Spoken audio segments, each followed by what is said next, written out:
에, 오늘도 새벽은 밝아왔습니다.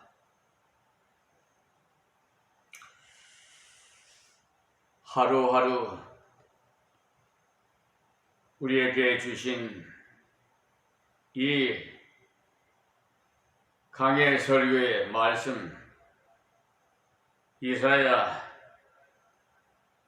60장 11절부터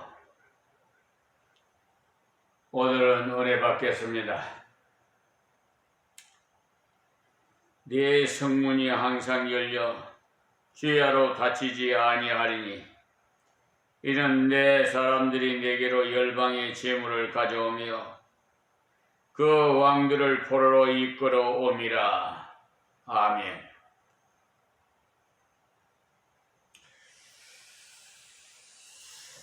이 말씀은 계시록을 읽어보시면 앞으로 천국에서는 문을 열어놓고 안 닫는다고 했습니다. 왜냐 하면은 그곳은 밤이 없기 때문에 문을 안 닫는다는 것입니다. 계시록 21장 24절에서 25절 말씀을 보십시오. 그런데 여기서 주야로 문을 닫지 않는다는 말은 하나님의 교회가 열심히 복음을 전할 때 하나님께서 주야로 믿는 자들을 일어나게 하신다는 의미로서 말씀하신 것입니다. 낮이란 좋은 때이고 밤이라는 것은 어둡고 깜깜한 때를 뜻합니다. 어느 경우라도 하나님께서 교회 문으로 들어오는 자를 주시기 위해서 전도의 문을 열어놓으시겠다는 것이죠. 그래서 다 내게로 오라 그랬죠. 수고하고 무거운 짐진 자들아 다 내게로 오라. 내가 널 쉬게 하리라. 편히 쉬게 하리라고 말씀하셨으니 이 얼마나 크신 하나님의 은혜의 말씀입니까? 또 사람이 믿으면 그 사람이 가지고 있던 재물도 따라올 수밖에 없어요. 그렇잖아요? 사람이 오면 사람에게 딸린 재물은 저절로 따라오게 되어 있어요. 또 왕이 오면 그 왕에게 딸린 백성들은 저절로 따라오는 겁니다. 그러니 얼마나 정말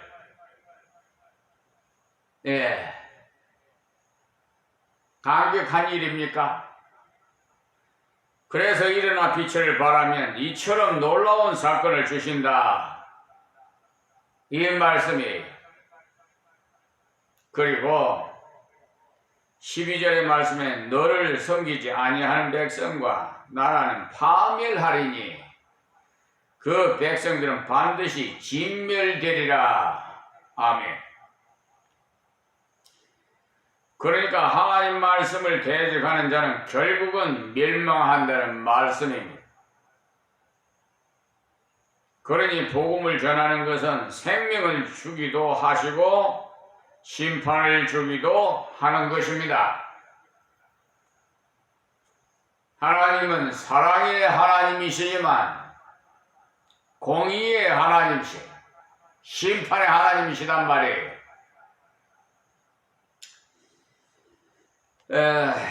그러니까 복음을 전하는 것은 구원자가 되기도 하고 심판자가 되기도 해요.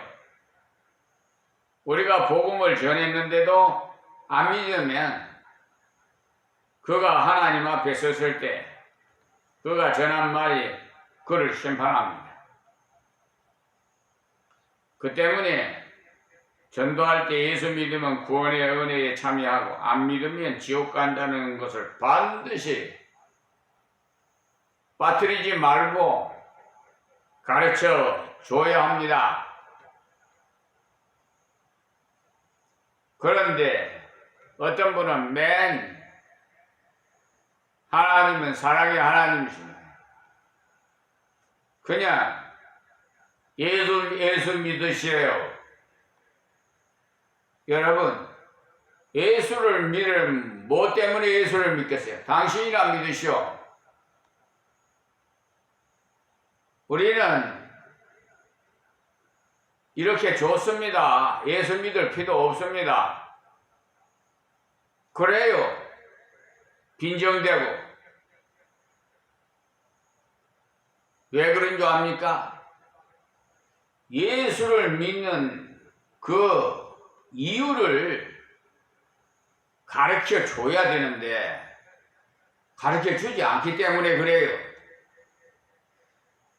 이 지옥이 있다는 것을 분명히 가르쳐 줘야 돼요.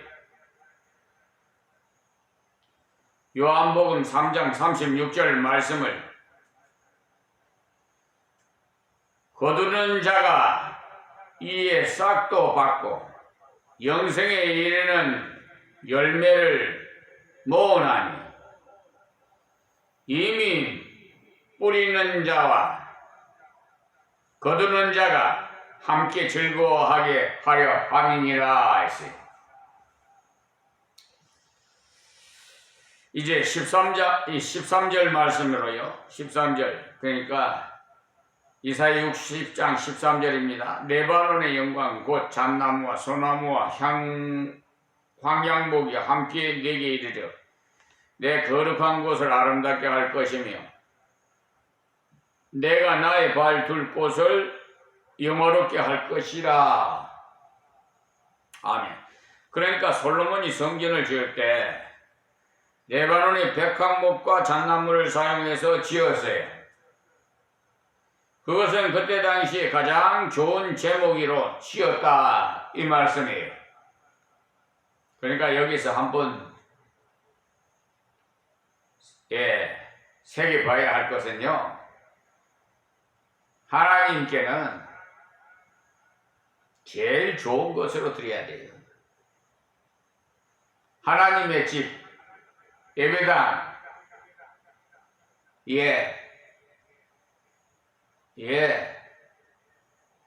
그러니까 그때 당시에는 최고국으로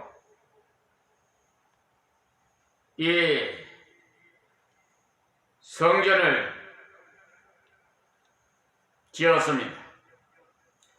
그때 그 당시에는 가장 좋은 제목이니까.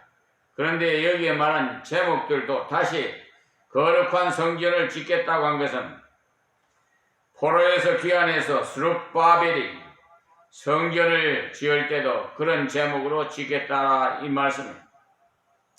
그리고 여기에 말하는 나무들은 또 영적으로 좋은 인재를 주실 것을 말씀하시기도 한 것입니다. 우리 교회가 하나님의 뜻대로 사명을 다하면 좋은 인재들이 하나님의 교회에 들어와서 쓰임받는 인물이 된다는 것도 의미가 있는 말씀이에요. 여기에 말한 나무들은 인재들을 비유해서 말하는 것이기도 하다 이 말씀이에요. 어떤 사람은 잣나무처럼 크고 단단해서 좋은 제목이 되고 또 어떤 사람은요 황양목처럼 작지만은 나무의 질이 단단해서 쓸모있는 제목이 된다는 거예요. 네. 그러니까 사람도 키가 큰 사람도 있고 작은 사람도 있고 그렇잖아요. 사람 똑같은 사람 없어요. 다 틀리게 하나님께서. 여러분 지문을 한번 이렇게 연구해 보세요. 다 틀리잖아요. 그래서 무슨 수사할 때 지문 채취하잖아요.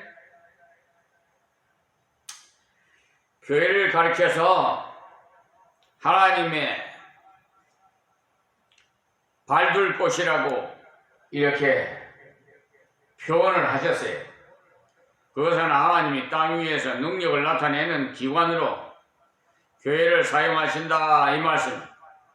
다양한 인재를 하나님께서 일으켜서 하나님 교회에서 각 방면에 일하게 하신다 이 말씀이에요. 그러니까 교회만큼 재미있는 것도 없어요. 왜냐하면은 학교는 거의 같은 또래이지만 교회는 천차만별의 사람들이 모여서 조화를 이루어 나가는 것이니까 재미있는 곳 아닙니까? 그래서 저는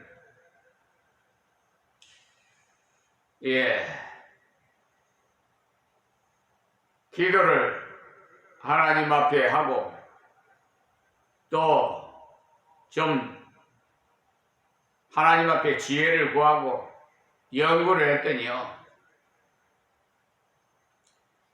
이 주일날 예배는 공동 예배를 드려야 돼.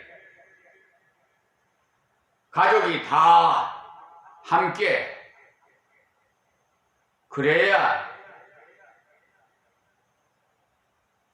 자녀가 들을 말씀이 있고 부모가 들어야 할 말씀이 있고 다 각각 들을 말씀이 있어요. 며느리가 들어야 할 말씀이 있고 시어머니가 들어야 할 말씀이 다 있어요. 그러니까 그 말씀을 다 같이 들어야 조심할 거 아니에요? 물론 기관은 있어야 되겠죠. 그래야 어린이들은 어린이 같이 또래 또 활동도 하고요. 청년부는 청년부대로 또 활동도 할 것이 있고. 그러나 예배만큼은 공중예배 드릴 때 다 같이 주일날 예배 한 번만이라도 그렇게 드리는 것을 원칙으로 저는 말씀드리고 싶습니다. 13절에서 본대로 다양한 인재들이 모여지겠다고 했으니까 이 말씀은 그대로 믿고 일어나서 빛을 발하면 하나님께서 우리의 증거를 통해서 다양한 인재들이 돌아오게 하여서 하나님의 교회를 여러 방면으로 아름답게 일하도록 하시겠다 이 말씀이에요. 그런데 지금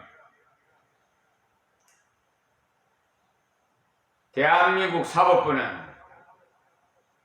기득권 세력들의 득세로 말미암아 흑을 백이라고 그러고 백을 흑이라고 그러고 자기 입맛대로 분명히 헌법 103조에 헌법과 법률에 의해서 양심껏 독립해서 심판한다고 딱 되어 있는데도 불구하고 헌법과 법률을 어기고 양심도 없는 그런 심판을 한단 말입니다. 다 그러는 것이 아니라 개중에 그런 판검사들이 있어요. 경찰도 역시 마찬가지예요. 검사들의 그 아주 그냥 검찰 왕국이 있던 것을 없애기 위해서 전 정부에서 수사권을 경찰에다가 위임을 시켰던 놨더니 경찰들도 마찬가지예요. 그래서 제가 참 어찌 할 수 없구나. 이 세상은 다 마귀 사탄 귀신에게 미혹당해서 돈이면은 그냥 헌법과 법률과 뭐 양심이 필요가 없구나. 돈이 최고구나 아니 세상에 무슨 덕이 없이 편파적인 수사를 하겠어요? 형법 313조 신용훼손죄를 고소를 했더만은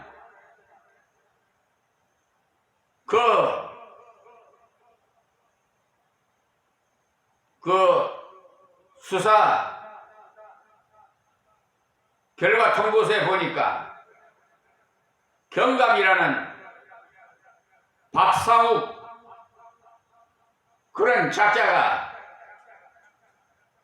세상에 307조인가 형법 그 명예훼손으로 바꿔갖고 혐의 없음으로 만들기 위해서 조작을 부렸어요. 나를 아주 그냥 바보로 취급한 거지요. 그 못된 작자들이 있기 때문에 이 사회가 이렇게 혼란스러워요. 그래 그걸 또 인천경찰청 반부패부에서 지방감사기식으로 또 각하를 했네요. 그래서 이제는 그 작자를 또 경찰청에다가 고소장을 제출해 놓은 상태입니다. 어떤 결과가 또 나올는지 모르겠어요. 계속 그 한 사건으로 인해서 수많은 사람이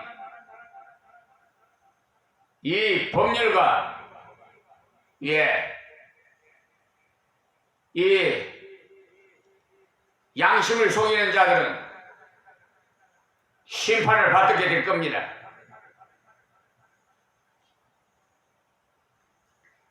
이 강화경찰서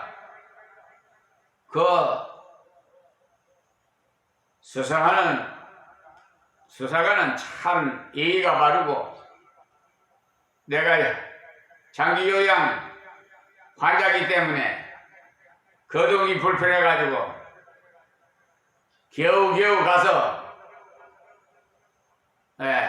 한번 나오셔서 진술을 좀 해주셔야 되겠습니다 해서 갔더니 얼마나 예의 바르고 친절하게 하시기에 감동을 받고 그 사람 이름은 빼버렸어요.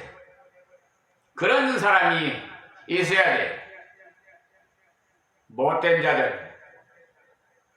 어쨌든 끝까지 수백 명이 되더라도 계속 검사들은 저 공수처에다가 다 고발할 거예요. 끝까지 갑니다. 그것이 저에게 주신 하나님의 명예예요. 빛과 소금의 역할을 감당하라. 불의와의 전쟁이. 자, 다음 14절 말씀. 너를 괴롭게 하던 자의 자손이 몸을 굽혀 네게 나아오며 너를 멸시하던 모든 자가 네 발 아래 엎드려 너를 일컬어 여호와의 성읍이라 이스라엘의 거룩한 자의 시온이라 하리라. 아멘. 이 말씀은 지난날에 교회를 멸시하고 핍박하던 사람들이 예수를 믿고 겸손해져서 성도를 존경하게 된다는 뜻의 말씀이에요. 정말 우리 하나님의 교회가 복음을 전하는 일에 전력을 다하면 분명히 이 세상 사람들 앞에서도 인정을 받게 하시는데 오히려 말이에요. 하나님의 영광을 가리는 회칠한 무덤 같은 자들이 있어요. 면색이 기독교, 감리교, 감독, 회장, 총회장, 대행을 했던 저 법무법인 유한, 로고스, 변호사 소속인 백형이 같은 자들 말이에요. 아주 마귀 자식들이 미혹되어가지고 마귀종이 되어가지고 서울중앙지방 법원 판사를 하고 정관예우로 소송 비용 담보 제공 신청서를 아주 거짓으로 2건은 그 사건과 관계가 되고 3건은 이미 공탁권 받아먹은 거, 또 2건은 다른 사건을 거기다 첨부시켜서 이 도둑놈 같은 날강도 같은 자가 아니고 무엇이겠어요? 그러네 거기에 맞장구 쳐서 그것도 소장 부본을 받은 지 30일 안에 답변서를 제출해야 되는데 변론기일이 다 지나고 종결된 후에 선고기일을 잡아놨는데 그 즈음에 법원에다 신청한 것을 103일 만에 신청한 것을 그 법관이에요. 그 법은 불법이에요. 그 사람은 감옥에 가 있어야 되는데 버젓이 지금 판사 노릇을 하고 있을 거예요.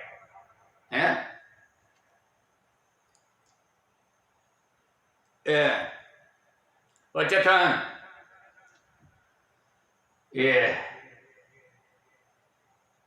그 판사들 이름을 갑자기 생각이 안 나는데 여자 판사는 강산하에 이 완전히 날강도 같은 그게 판사라고.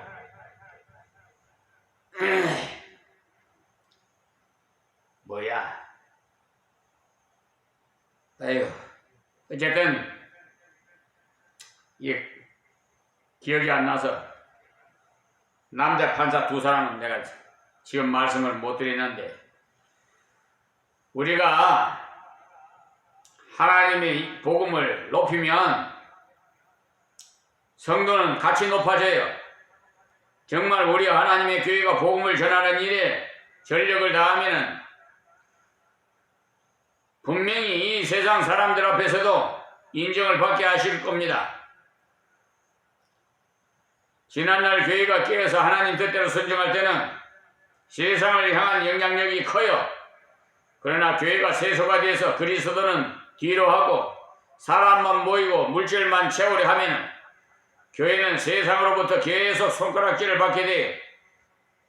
그래서 목사를 독살하고 인터넷에 댓글에 올라올 정도니까요. 그러니 하나님 영광 가리는 거 아니겠어요?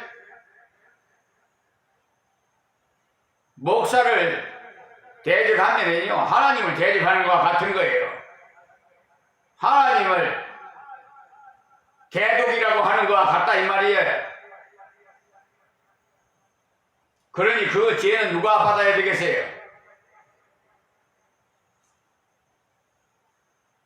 하나님의 영광 가렸던 자들, 마귀 사탄 귀신에 미혹당한 자들이 받아야 되지 않겠어요?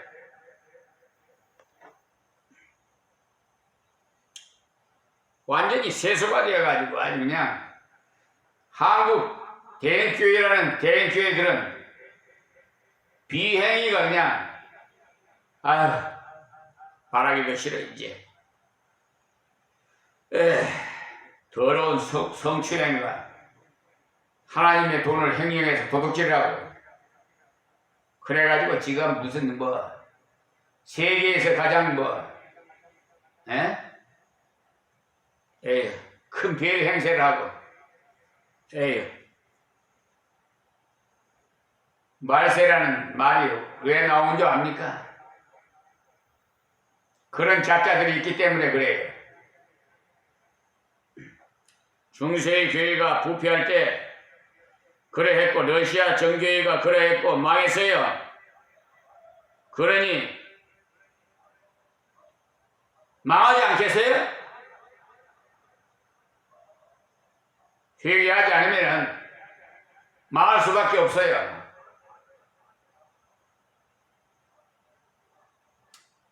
우리 하나님의 교회가 서로 사랑하면서 고통받는 자와 괴로운 자를 도와주며 사도행전에 말씀한 대로 백성이 칭송하고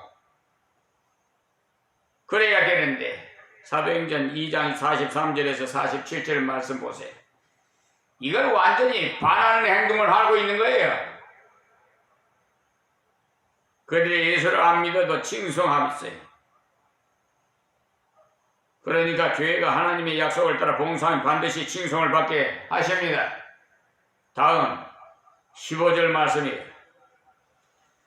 전에는 네가 버림을 입으며 미움을 당하였으므로 내게로 지나는 자가 없었으나 이제는 내가 너로 영영한 아름다움과 대대의 기쁨이 되게 하리니 이랬습니다. 아멘.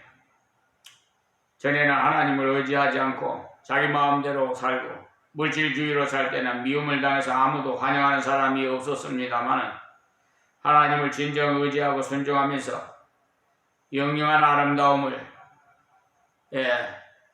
주겠다고 하시는 말씀이 참 아름다움이 무엇이겠어요? 하나님 말씀대로 되는 것 아닙니까? 창세기 1장을 읽어보십시오. 빛이 있으리라 하니까 빛이 있고 하나님 보시기에 좋았더라 하셨잖아요. 좋았다, 선하였다, 아름다웠다는 말은 다 같은 뜻인데 하나님 말씀대로 이루어져가는 그 모습이 아름답고 선하다는 것. 하나님께서 영영한 아름다움을 주시겠다고 했는데 영영한 아름다움이 무엇인지 아십니까? 하나님 자녀의 영광된 모습을 말합니다. 아무리 아름답다 한들 썩고 헤어지는 것이 어찌 아름답겠어요?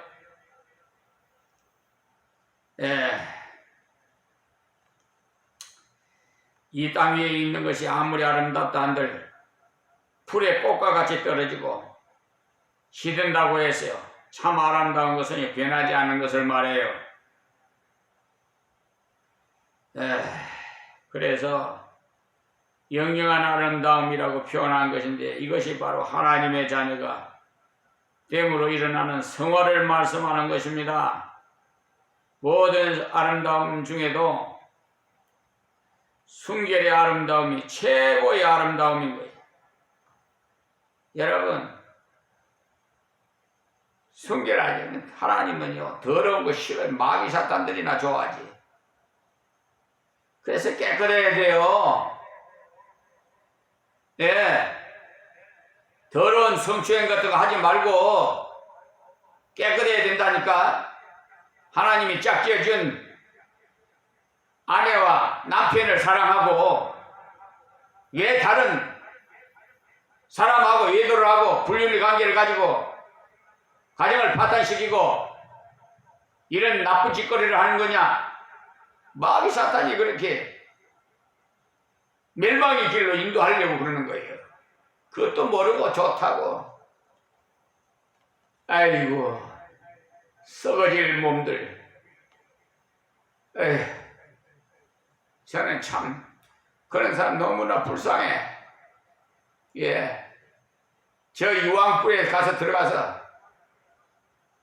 평생을 지낼 걸 생각하니까 참 안타깝고 불쌍해. 이 세상에 제 아무리 외제차를 타고 비까비까 하면서 돌아다녀봤자 재산이 수천 수백만억이 이렇게 있다 해도 아무 소용없습니다. 빈몸으로 갑니다. 여러분, 이 세상에서 그 돈 다 뿌리고 다녀도 누가 알아줄 사람 하나도 없어요. 썩어질 곳에 뿌리는 거. 하나님께서 썩잖아. 하나님의 나라의 곳간에다 예비하라고 그랬어요. 이 세상 거는 다 헛되고 헛된 것 뿐이에요. 썩어지고. 여러분 장마의 폭우로 국지성 폭우로 그냥 막 갑자기 밖에서 들어붙듯이 막 붙잖아요. 그 하는 모든 일들이 하나님의 역사가 이루어지는 거예요. 우연히 그게 되는 게 아니에요. 태풍이 불어오고 이런 것도 다 하나님께서 역사하시는 거예요.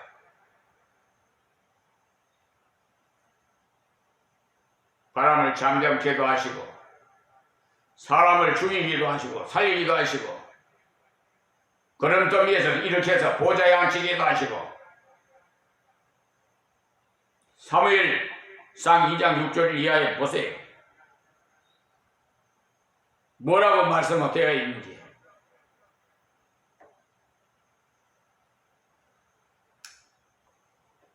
깨끗하게 사세요. 정욕에 참지 못하거들란 결혼하시고요. 나쁜 짓거리 하지 말고 그냥 욕심, 요즘은 독신주의로 그냥 이기주의로 사는 세상이 완전히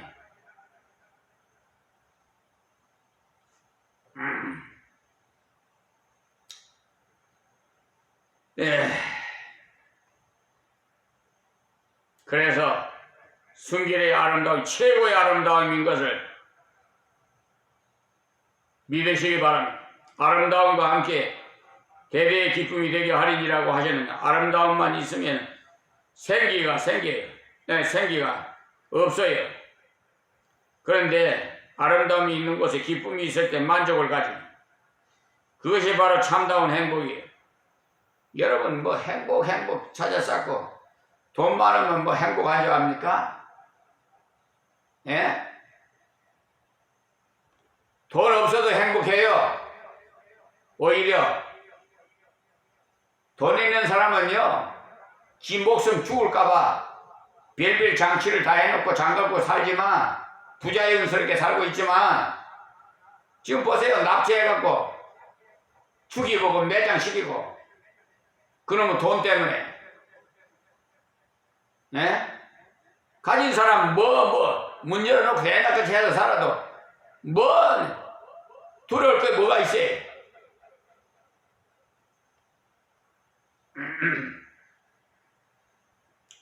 참다운 행복이라는 것은요 우리 하나님 예수님을 모시고 사는 것이 최고의 행복이에요.